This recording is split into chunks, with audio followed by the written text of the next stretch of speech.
Gopi Jana Baba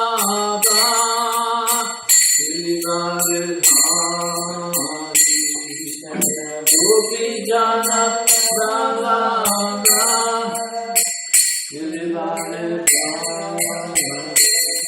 Yashodanandana Vadana Vandana Yashodanandana Vadana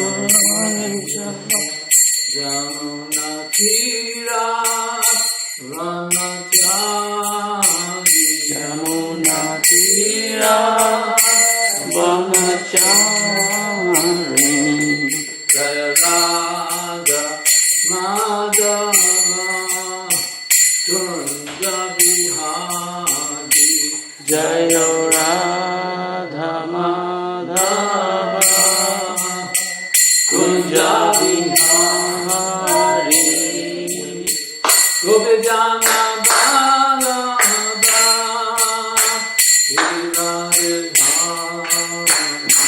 Jaya Gopi Jana Bala Girivaradhari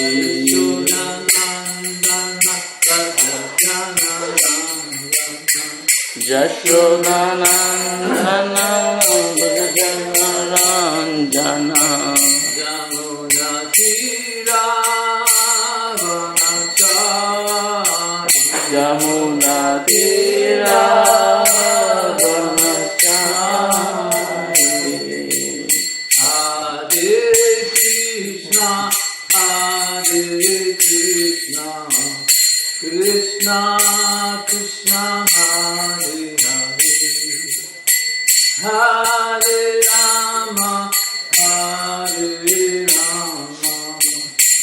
Rama Rama Hare Hare Krishna Krishna Krishna Hare Hare Hare Rama Rama Rama Hare Hare Hare Krishna Krishna Krishna Hare Hare Hare Rama Rama Rama Hare Hare Hare Krishna Krishna Krishna Hare Hare Hare Rama Rama Rama Hare Hare Hare Krishna Krishna Krishna Hare Hare Hare Rama Rama Rama Hare Hare Hare Krishna Krishna Krishna Hare Hare Hare Rama Rama Rama Hare Hare Srimad Bhagavatam ki Jai Srila Prabhupada ki Jai Assembled devotees ki Jai. So this is continuing from the first canto, chapter 18. Cricket Maharaj is cursed by a Brahmana boy. And today's verse is text 23.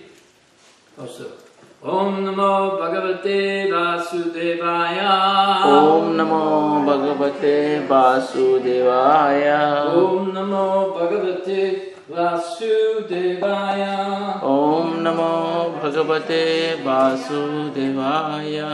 Om Namo Bhagavate Vasudevaya. Om Namo Bhagavate Vasudevaya. Narayanam Namaskritya. Narayanam Namaskritya. Naram Chaiva Narottamam. Naram Chaiva Narottamam. Devim Saraswatim Vyasam. Devim Saraswatim Vyasam. Tatam Jayamudiriye. Tato Jayamudiraye. Before reciting the Srimad Bhagavatam, which is our very means of conquest, we should first offer our respectful obeisances to the Supreme Personality of Godhead, Lord Narayan, to Narayan Rishi, the supremmost human being, to Mother Saraswati, the goddess of learning, and to Srila Vyasadeva, the author, and to Srila Prabhupada, our spiritual master. Namah Vishnu Vadaya Krishna Prastaya Bhutale, Srimati Bhakti Vedanta Swami Iti Namane, Namaste Saraswati Devam, Gauravani Pacharline Nivishesha Sunyavari Paskita Desatarne. So text 23. Aham Hi Krishto.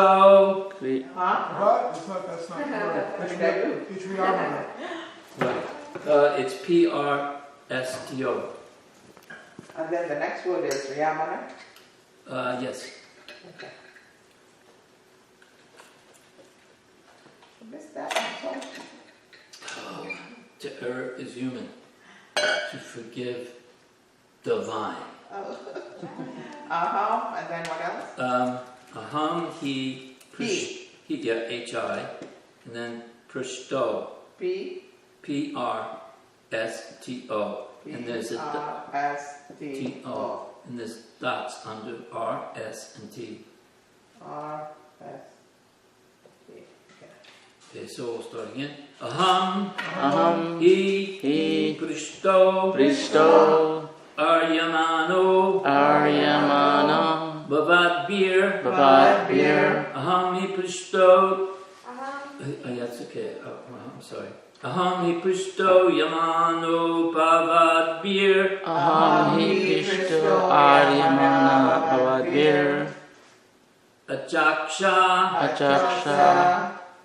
Atma Bhagamo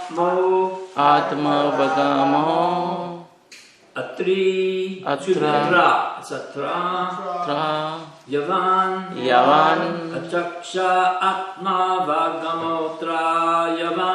Achaksha Atma Bhagamotra Yavan Napa Patanti Atma Samam Patatrinas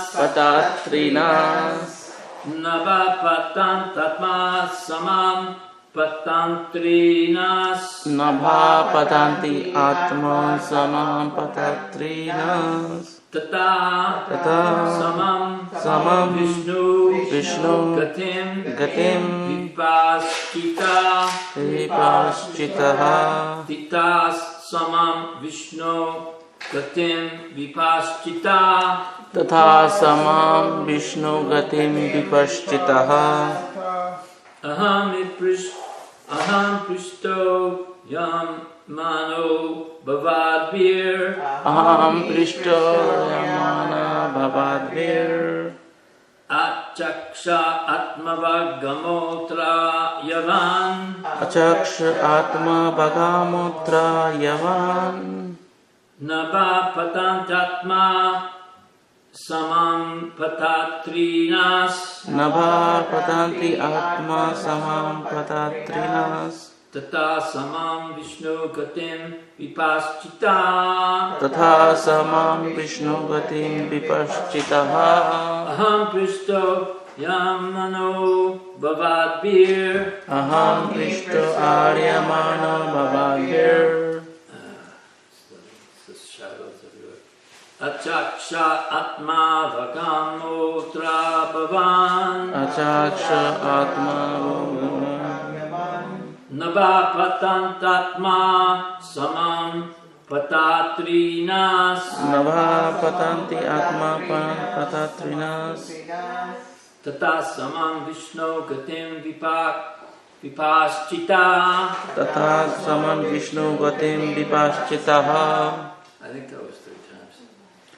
Aham hi prishto aryamana bhavadvir. Aham prishto aryamano bhavadvir. Achaksha atma vagamotra yavan. Nabha patanti atma samam patatrinas. Nava patantama samam patitrinas.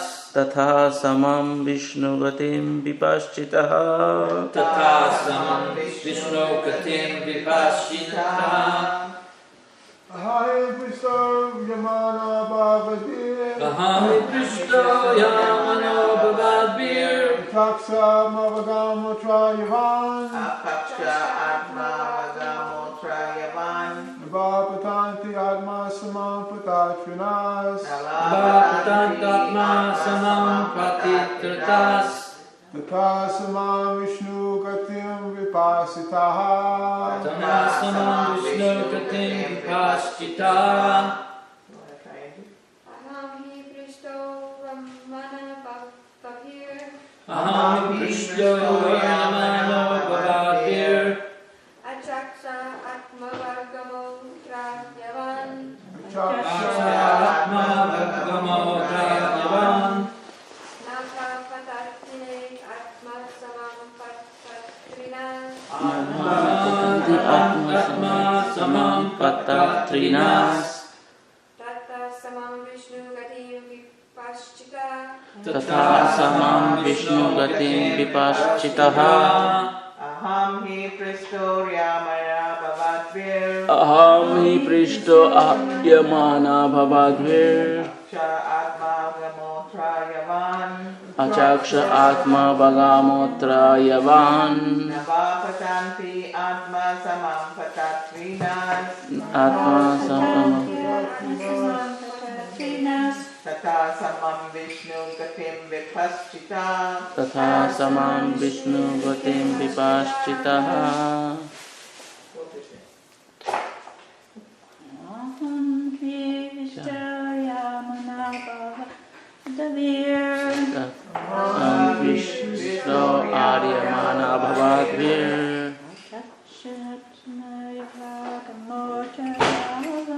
Achaksha atma vagamotra yavan.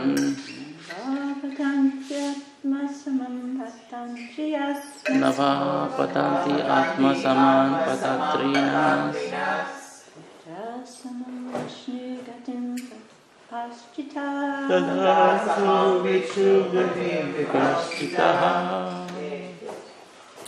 Alright, so word for word. Aham, my humble self. He, certainly.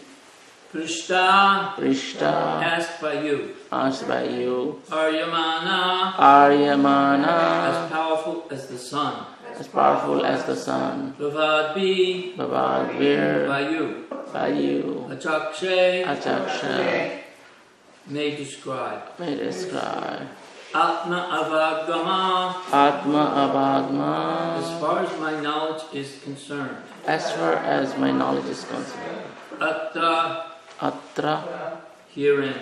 Yavan, so far. Nabha, sky.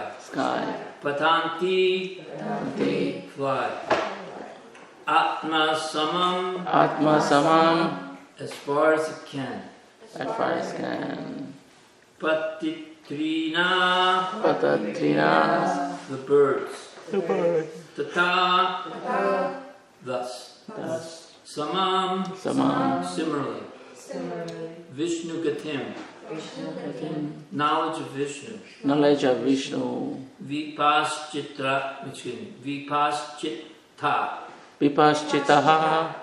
even though learned. So, translation, I'll say part of it and then you can repeat after me. O rishis, who are as powerfully pure as the sun, as powerfully pure as the sun, I shall try to describe to you I shall try to describe to you the transcendental pastimes of Vishnu, the transcendental pastime of Vishnu, as far as my knowledge is concerned. as far as my knowledge is concerned. As the birds fly in the sky, As the birds fly on the sky, as far as their capacity allows, as far as the capacity allows, so do the learned devotees so do the learned devotees describe the Lord describe the Lord, as far as their realization allows. as far as their realization allows. So I'll read it once. O rishis, who are as powerfully pure as the sun, I shall try to describe to you the transcendental pastimes of Vishnu as far as my knowledge is concerned. As birds fly in the sky so far as their capacity allows, so do the learned devotees describe the Lord as far as their realization allows. So once again, this is Sutta Goswami speaking to the sages at Namashavanya. The purport by His Divine Grace, A.C. Bhaktivedanta Swami, Srila Prabhupada. Jai Srila Prabhupada. The Supreme Absolute Truth is unlimited. No living being can know about the unlimited by his limited capacity. The Lord is impersonal, personal, and localized. By his impersonal feature, he is all-pervading, Brahman. By his localized feature, he is present in everyone's heart as the Supersoul. And by his ultimate personal feature, he is the object of transcendental loving service by his fortunate associates, the pure devotees.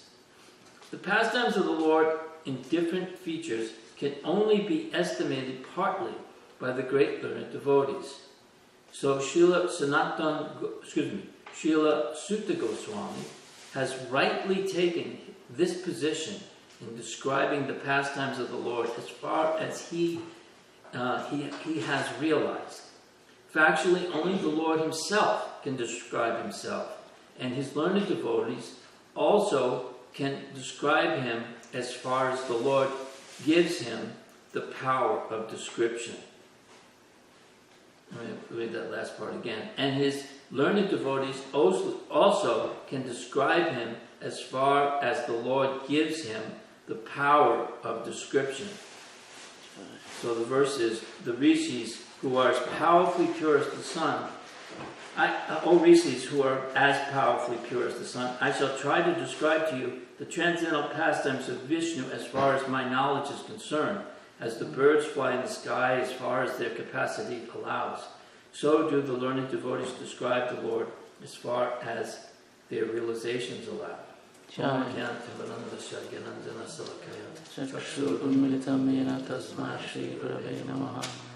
I too also can only speak as far as my realizations can go. And that is very, very, very limited. But I did some research that would be apropos, specifically concerning,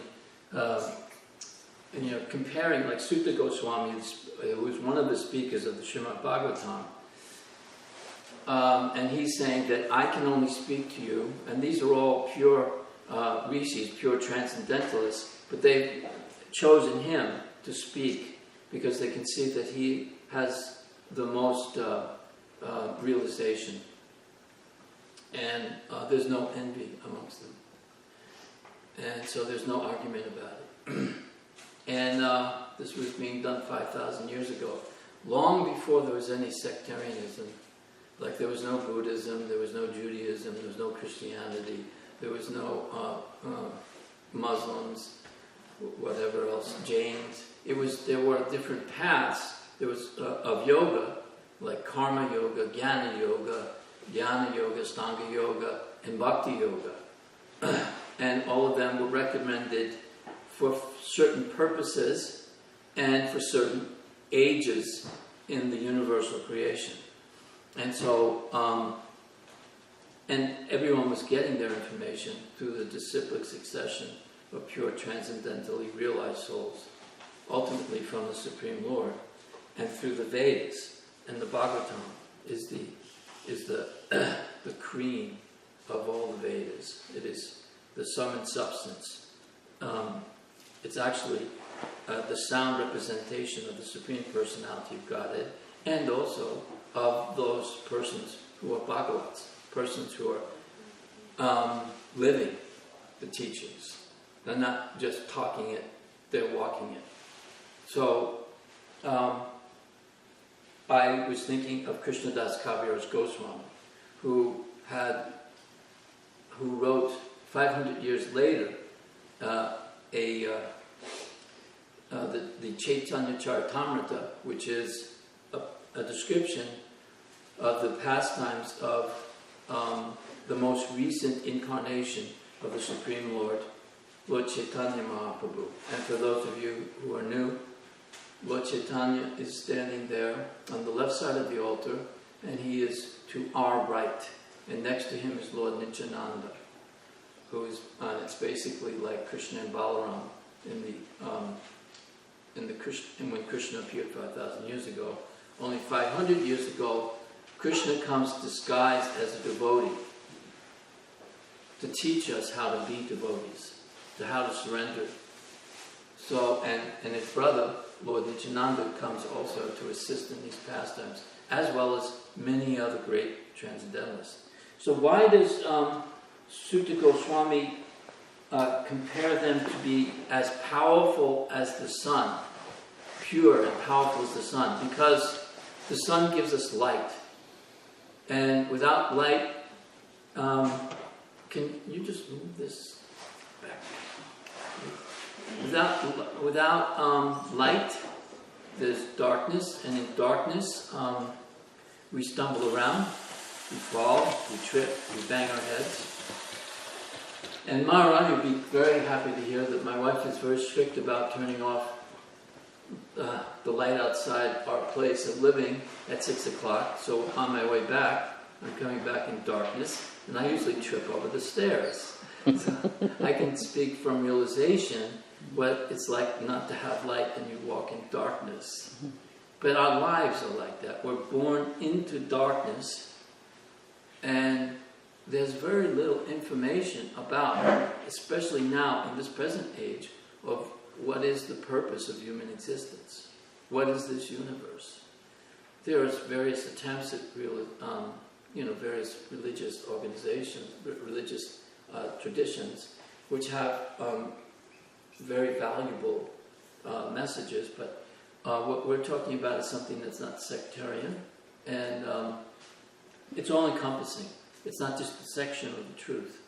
And so these rishis, they are as powerful as the sun because they have transcendental knowledge, and they can give light to the darkness of material existence, to the conditioned souls.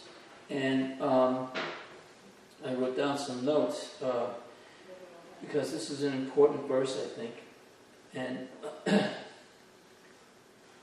that we're all stumbling around here in this material world, and we have no idea of what is the purpose of life. Why are we here? Where did we come from? Where are we going? What is death?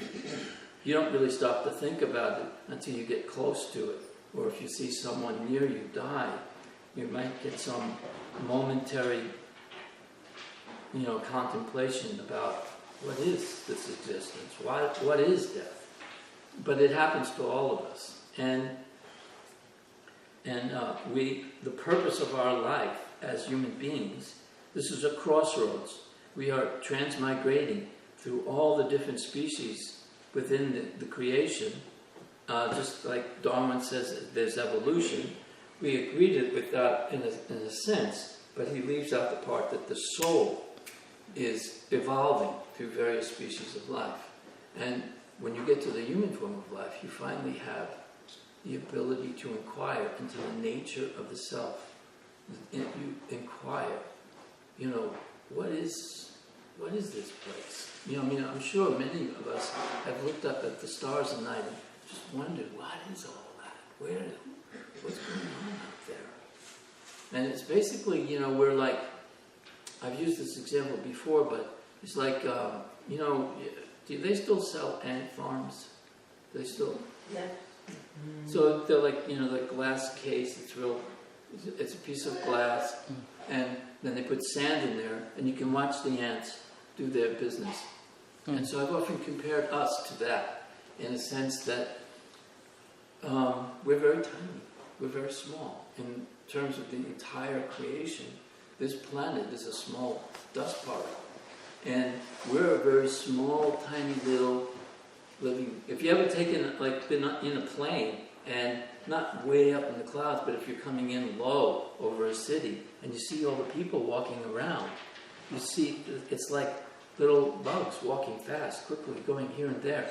They look very small when you're just, say, a few hundred feet above.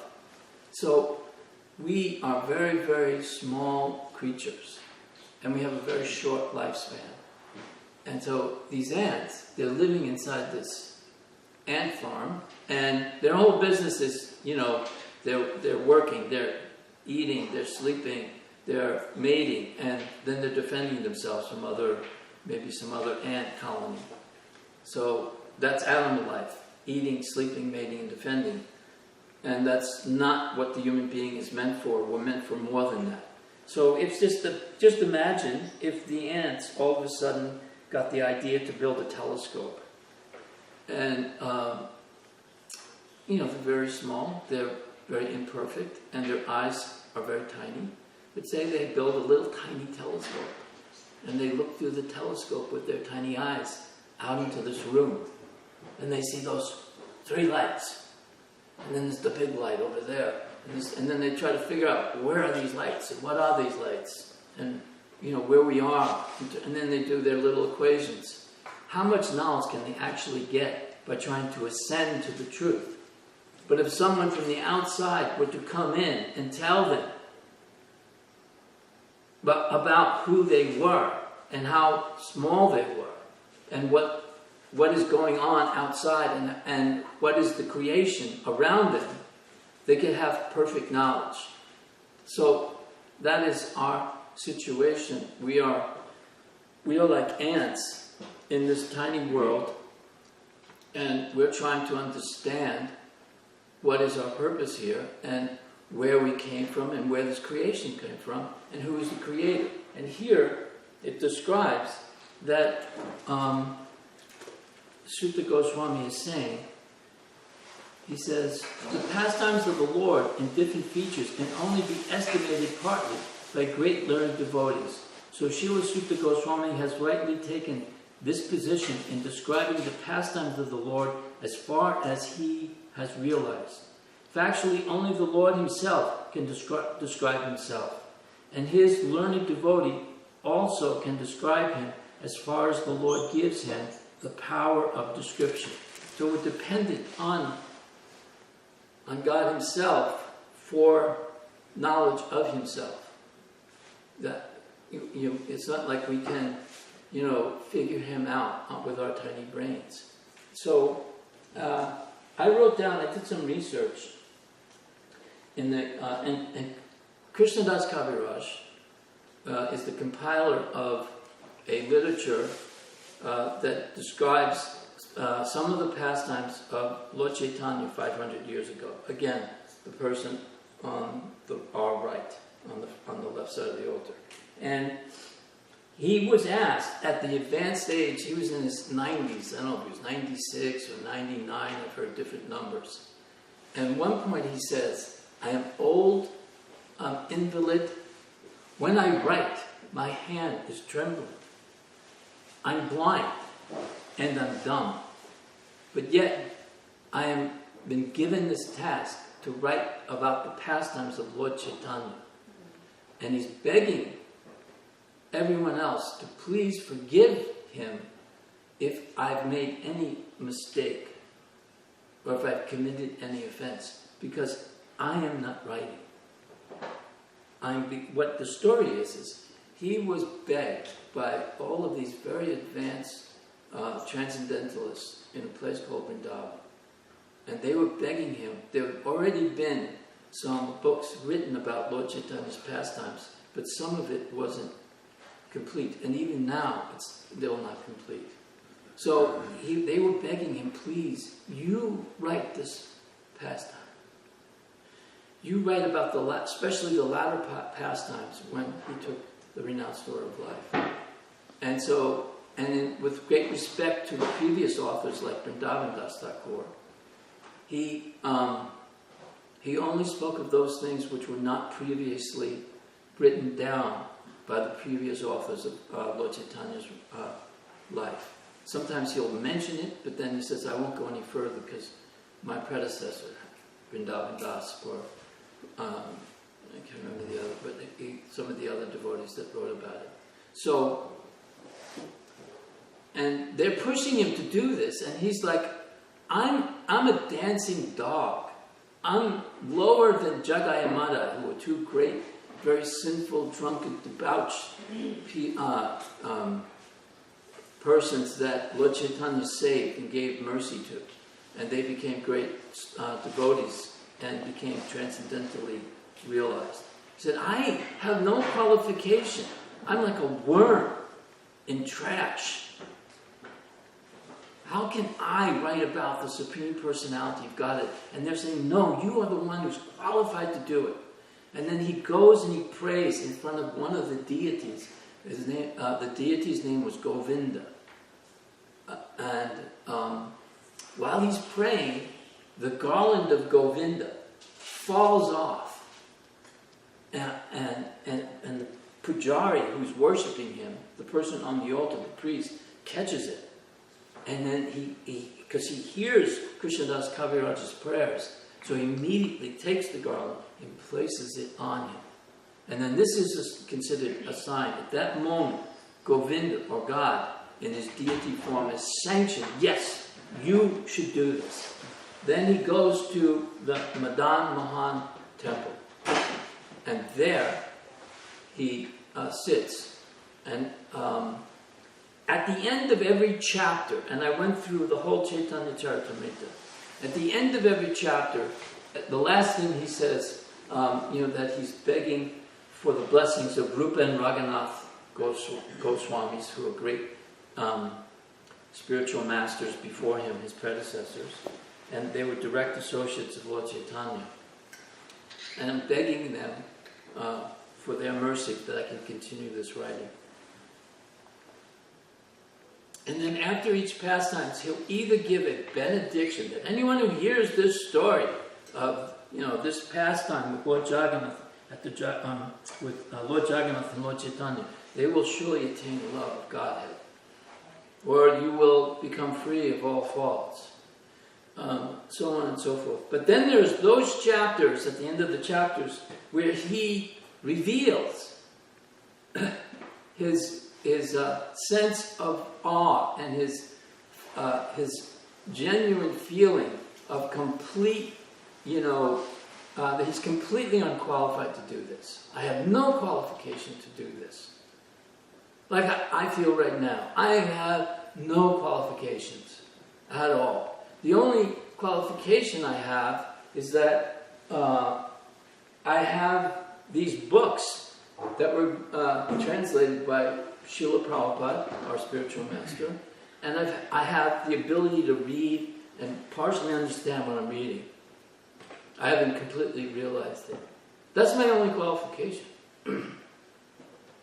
But by doing it slowly, it'll uncover my true nature, which is that I'm an eternal, blissful, with full knowledge, and I have a loving relationship with Krishna and all of his parts and parcels.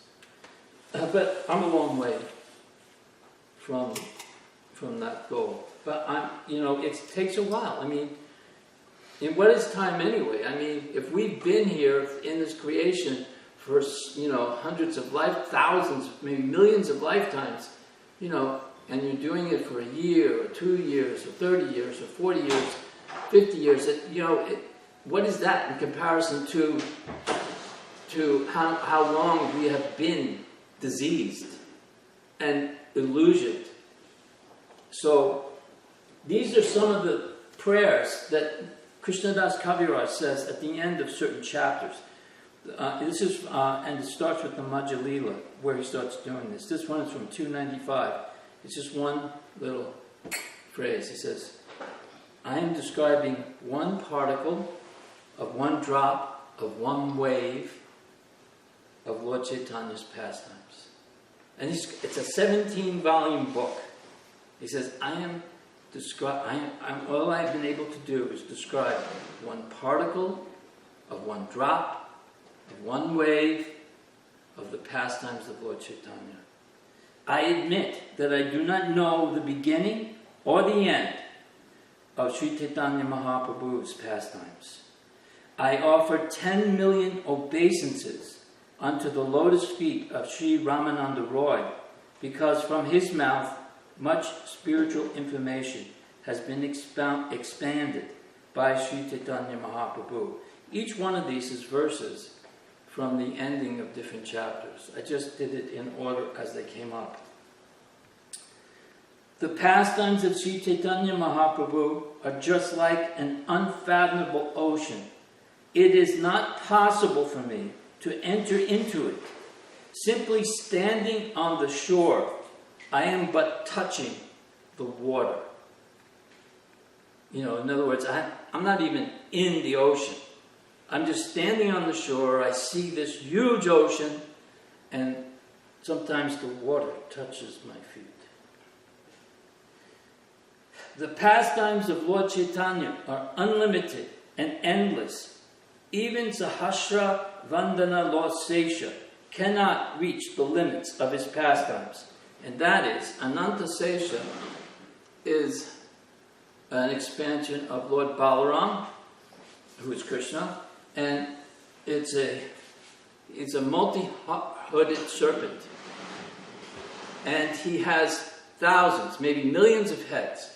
And each mouth is glorifying a pastime or quality of all of the Lord's pastimes.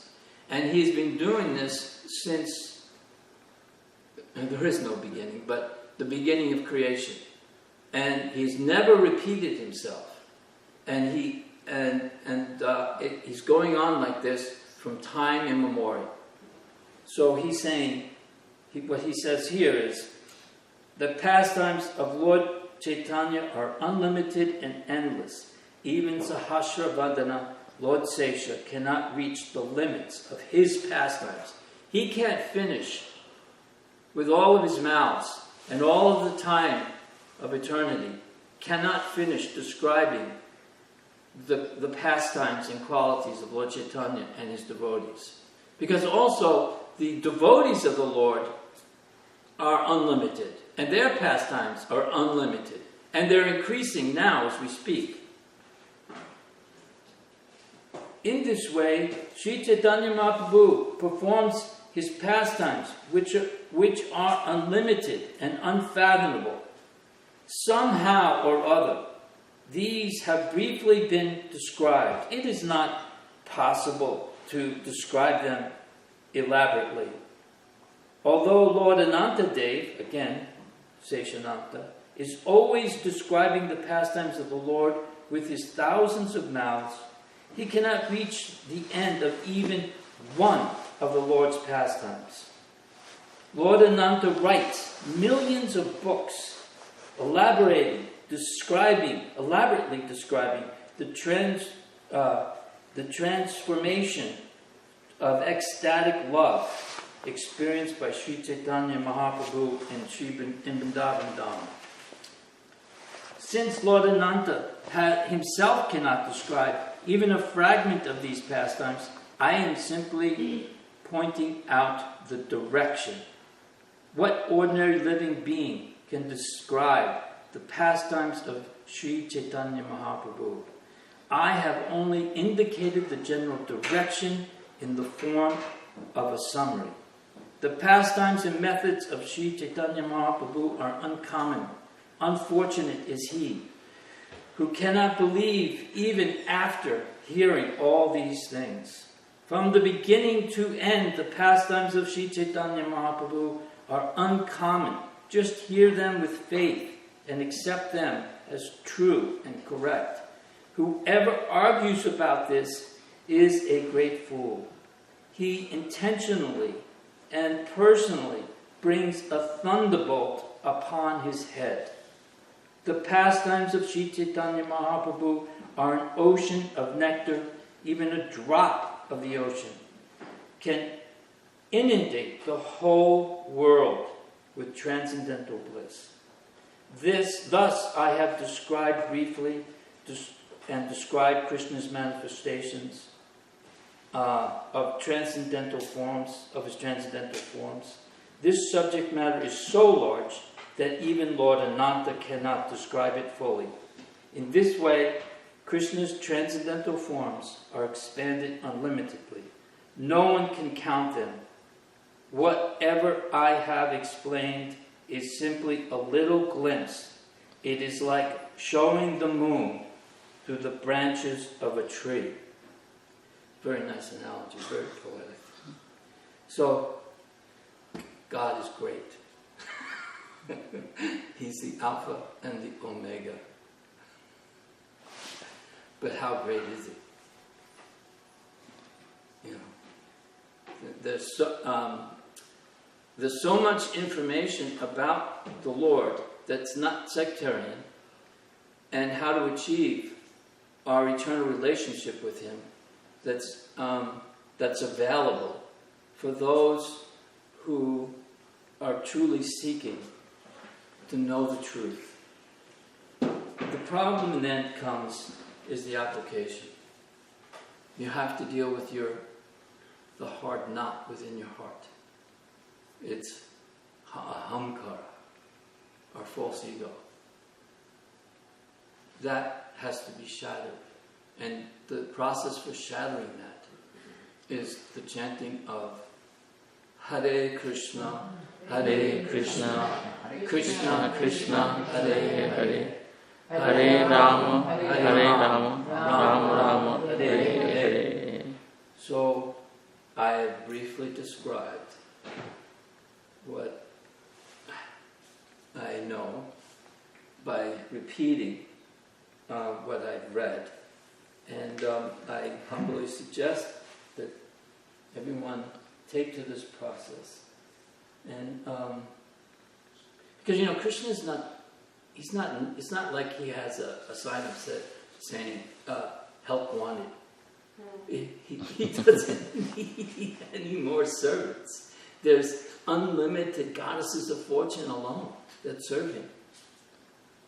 And we're all praying to the goddess of fortune to give me just a few shekels, pennies.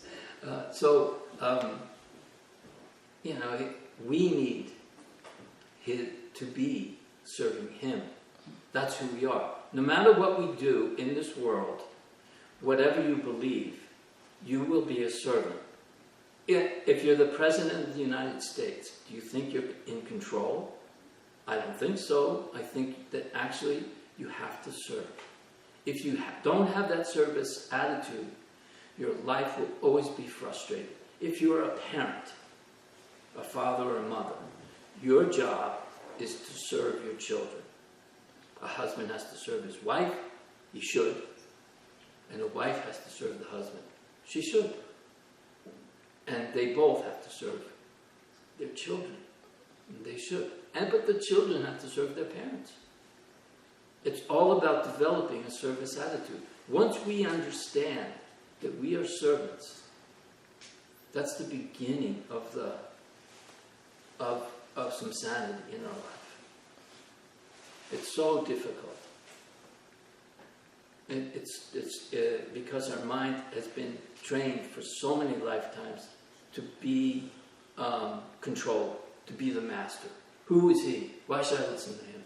Why should I? Who does she think she is? Why is she?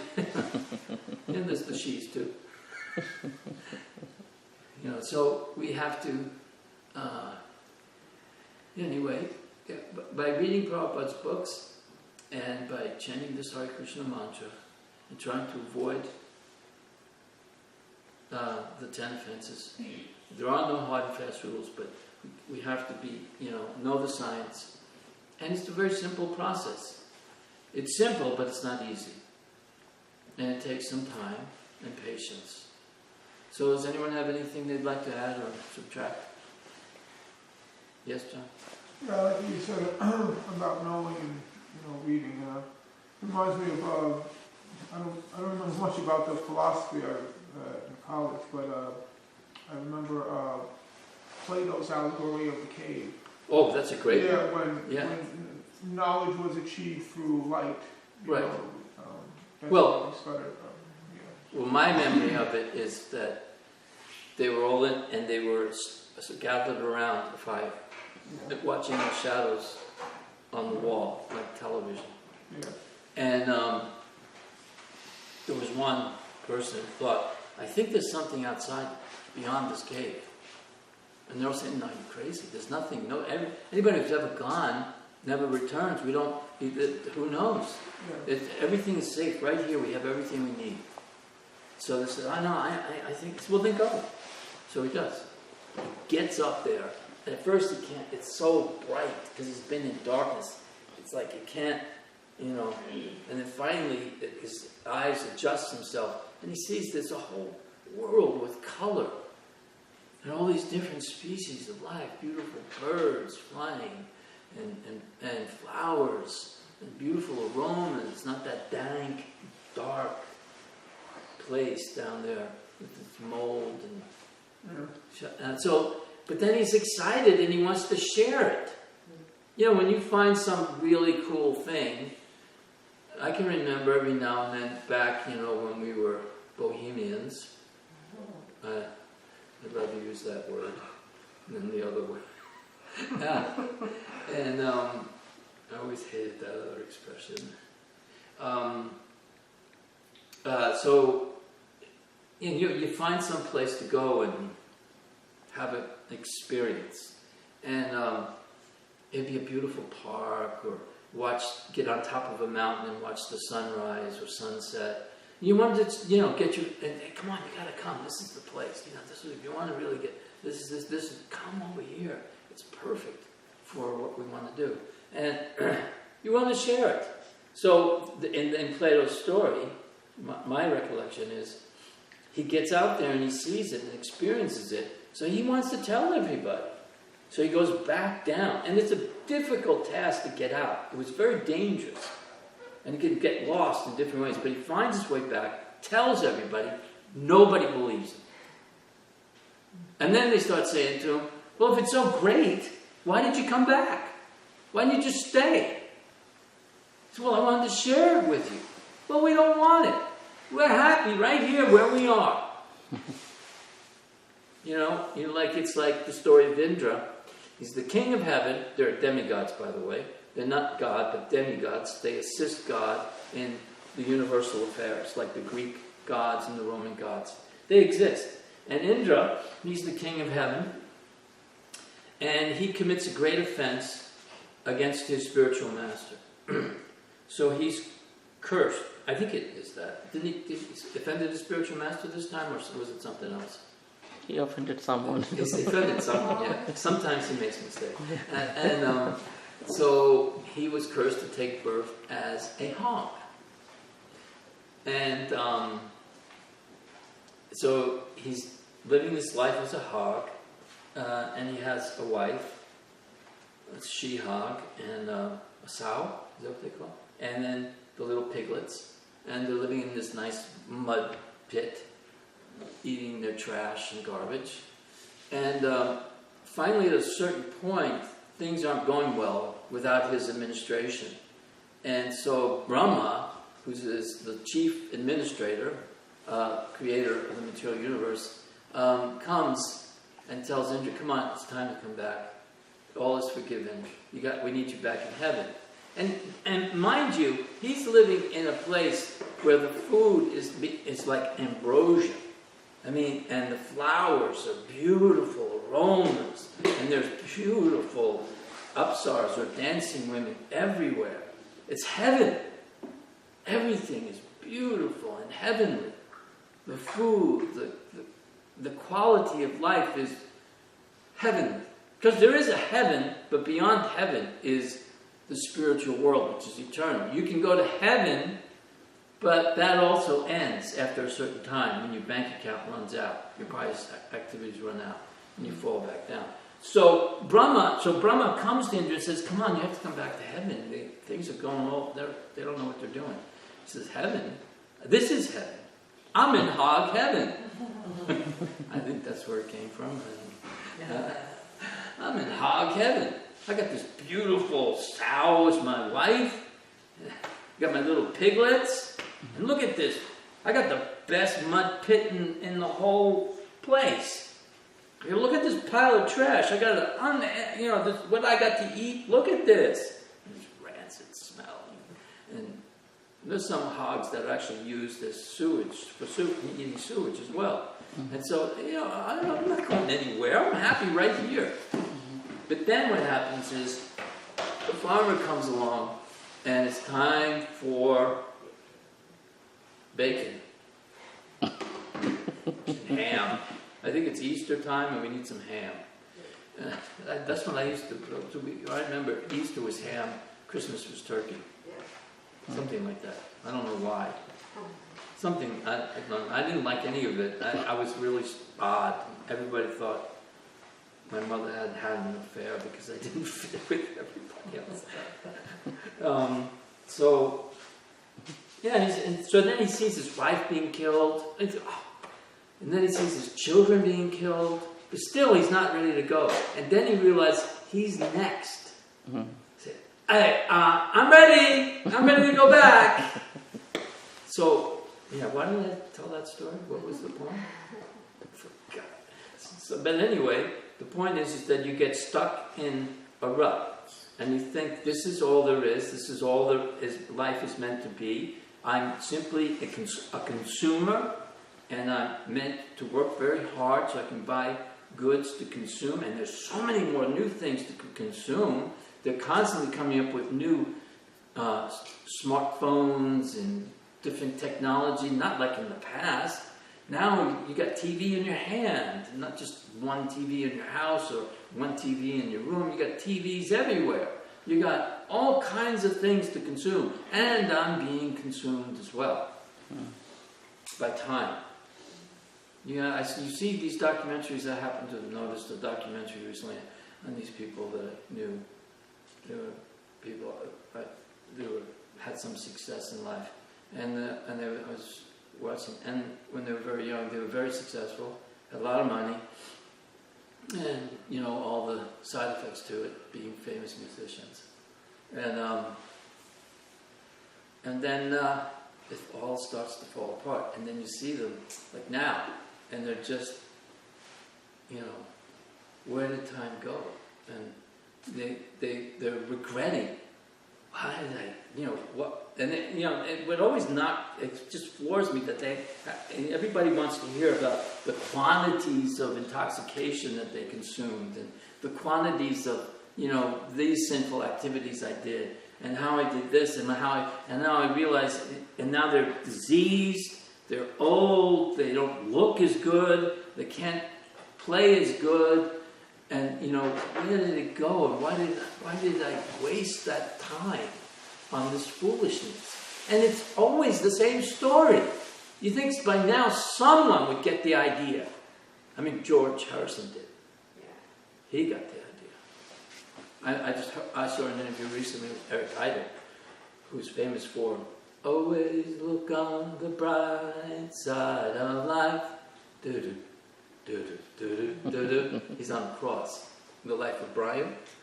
He's being crucified with Brian, who they think is Jesus. Some people say it's blasphemy. I just think it's heresy. And we have Jesus Christ is our guru. Prabhupada said he's a pure devotee. He's an acharya. He had no material desires. And we offer all respects to Lord Jesus Christ. So, but this movie, Eric Idle saying, always look on the bright side of life. And so he was saying that he used to go and hang out with George. George was a big fan. And he said, they'd be doing all kinds of things. But George would always say, but we're going to die. And he said, and George would have all this fame, and people would know who he was, and he had all this wealth. He says, "But you know, I'm going to die. You're going to die too." He was always aware of that. He was really fixed. He had his distractions at different times, but he was the one. And can you imagine being in that position, just like Alfred Ford, the great grandson of Henry Ford, that he has all that wealth, and yet he's willing to give and sacrifice the rejection of his family and that circle of people to follow this path and give all of his wealth to the Krishna conscious movement. That is not easy. To give when you have so much. You think, oh, if I just had that, then once you get it, it's like, it's not really enough. If I just had a little more, I can't give everything. Anyway, I think I've answered the question, whatever it was. Anything else? Okay, just one more time. Hare Krishna, Krishna Krishna, Hare Hare, Hare Rama, Rama Rama, Hare Hare. Thank you. Prabhupada. Thank you. Hare Krishna. Thank you to the assembled devotees.